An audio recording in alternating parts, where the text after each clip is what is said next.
बिस्मिल्लाहिर्रहमानिर्रहीम। अस्सलाम वालेकुम मेरे सामीन और नाज़रीन, मैं हूं डॉक्टर शाहद बशीर।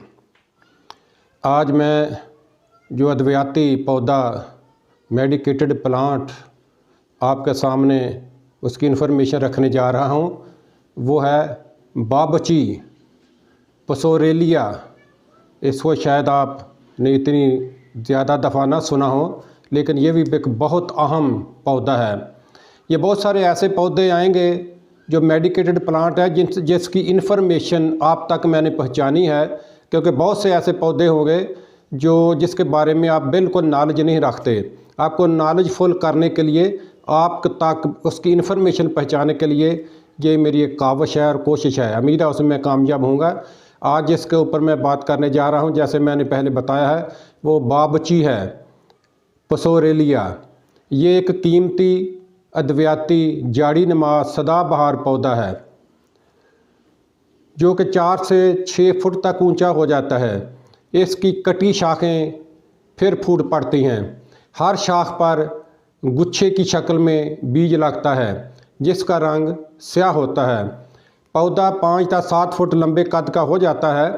पौधे का तना और शाखें काफ़ी सख्त होती हैं, इसलिए इसके गिरने का इम्कान बहुत कम होता है। पौधे को अगर दिसंबर के महीना में 7 से 8 इंच ज़मीन से ऊपर रख कर काट दिया जाए तो पौधे की नई शाखें बड़ी अच्छी तरीके से दोबारा फूट आती हैं। इस तरह इसकी मोटी फसल भी आसानी से ली जा सकती है और इसकी पैदावार भी काफ़ी अच्छी हो जाती है। इसके जो मौजूद इलाके हैं हमारे मुल्क में, वो बाजपीपो अगरचे पंजाब में उगाया जा सकता है, लेकिन वस्ती और जनूबी पंजाब में इसकी कामयाबी के ज़्यादा इम्कानात हैं। इसकी जो ज़मीन है वो ज़रख़ेज़ ज़मीन इसके लिए अच्छी है, और जो ज़मीन आबपाशी के लिए पानी वाफर मकदार में मौजूद हो जहाँ इसकी काश्त के लिए वो ज़मीन मौजू है।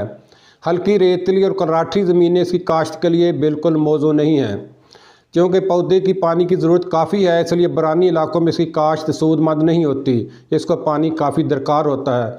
गर्म मरतूब आबो हवा इसकी नशोनुमा के लिए नहायत मौजू है। इसको बीजने के लिए ज़मीन की तैयारी अच्छी तरह करनी चाहिए। 5 से 6 मरतबा हल चलाकर सहागा फेर कर मट्टी बरी कर लेनी चाहिए। ऊंची नीची ज़मीन को हमवार करना ज़रूरी है, उस पर यह आसानी से काश्त इसको लगाया जा सकता है। तो इसके लिए जो बीज है वो 3-4 किलोग्राम बीज इसके लिए काफ़ी होता है, और बेहतरीन जो इसकी काश्त के लिए इस पौधे के लिए वक्त मुकर्रर है वो मार्च का महीना इसकी काश्त के लिए ज़्यादा मौजू है। इसकी अहमियत बहुत ज़्यादा है हमारे ऊपर, लेकिन इसके एहतियात भी ज़रूरी है। वो ये है कि किसको इस्तेमाल करने से पहले किसी तजर्बाकार हकीम की हिदायत पर इसका इस्तेमाल किया जाए, क्योंकि इसके सफूफ की ज़ायद मकदार का इस्तेमाल कै और असहाल का सबब बनता है। ये भी कहा गया है कि इसकी कसरत से इस्तेमाल बसारत के लिए ख़तरनाक भी है। इसके बीज खुशबूदार तेल बनाने में इस्तेमाल होते हैं। इसके बीजों का पाउडर कोढ़ की बीमारी के लिए बहुत मुफीद है। बीज से निकाला हुआ तेल मुख्तलिफ बीमारियों में इस्तेमाल होता है। इसके बीज सांप और बिच्छू के काटने और जल्दी बीमारियों में कसरत से इस्तेमाल होता है। खून की सफाई में मुफीद है। पेट के कीड़ों को मारती है। बैरूनी तौर पर जो बर्स है, जो सफ़ेद धब्बे पड़ जाते हैं जिस्म के ऊपर, चेहरे के सफ़ेद धब्बे जो होते हैं उस पर इसका सफूफ मक्खन में मिलाकर लेप करते हैं, वो ठीक हो जाते हैं। मुसफ़ा खून की वजह से मराज फसाद खून, जज़ाम बर्स और बवासीर वगैरह में तिलों या काली मिर्च के हमरा सफूफ की शक्ल में नीम गर्म पानी का इस्तेमाल किया जाना चाहिए। ये अच्छी चीज़ है। इसको भी मद्देनज़र रखते हुए, इसकी अहमियत को जानते हुए इसका इस्तेमाल गाहे बगाहे करते रहे, लेकिन ज़्यादा इसका इस्तेमाल ज़रूरी नहीं है। इसमें एहतियात भी ज़रूरी है। इसके साथ ही आपसे इजाज़त चाहूँगा। अल्लाह हाफ़िज़।